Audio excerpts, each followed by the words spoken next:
Жазушы Әбіш Кекілбаевтың естелігінен. Бір күні таңертең есіктің қоңырауы баж етті. Ашсам, мұнтаздай болып киініп алған Мұқағали тұр.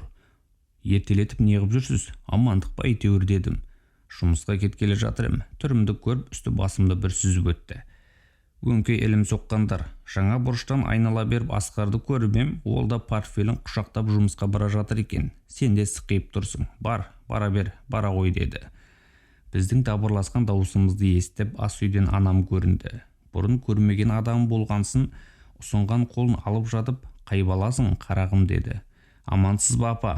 Балаңыздың маңайында көп шимайшыдан басқа кім жүруші еді? Мен де солардан боламын. Атым Мұқағали. Менің де сіздей шешем бар. Үйде сіз болсаңыз, қалғандарының қажеті шамалы. Онда бұл жолынан қалмасын деп, анамды ас үйге қарай жетеледі.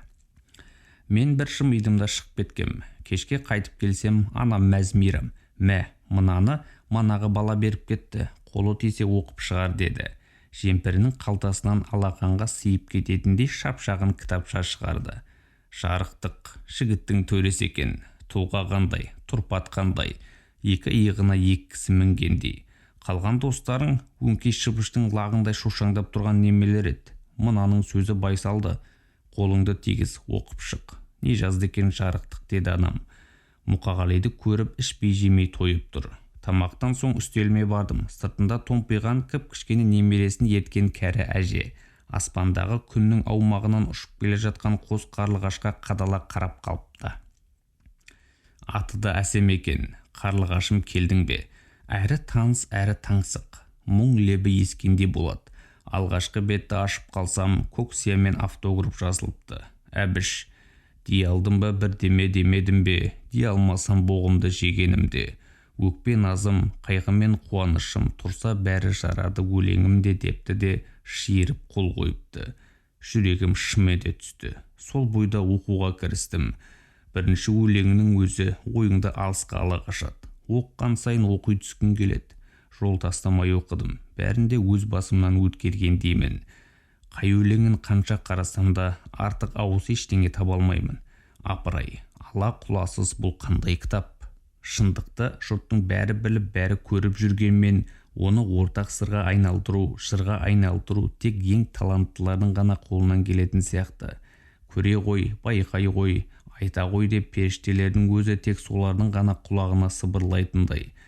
Мұқағали сондай бақыттылар тобынан екен. Анам айтқандай шын жарықтық екен. Жарықтыққа жарық дүниенің ұсынбайтын бақыты, ұстатпайтын ақиқаты жоқ шығар. Дереу телефон шалдым. Дың-дың. Біраздан кейін қайта соқтым. Дың-дың. Енді ойландым. Қап бәлем, телефон соқпаймын, жазамын, газетке ұсынамын, көрсін де оқысын. Оқысын да қуансын. Өз тапқаныма өзім масаттанып төсекке сұладым. Дей алдым ба бірдеңе демедім бе? Депсің Мұқа. Ақ қағазға қалай отырғанымды да білмей қаппын.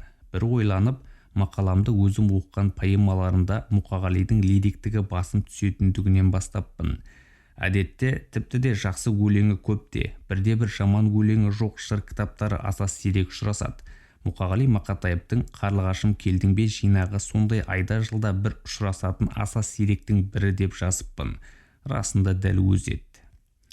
Жазғанымда Лениншіл жастың ол кездегі редакторы Сәкеңе аяулы Сейдахмет Бердіқұловқа өз қолмен апарып беріп әскерге аттанғанмын.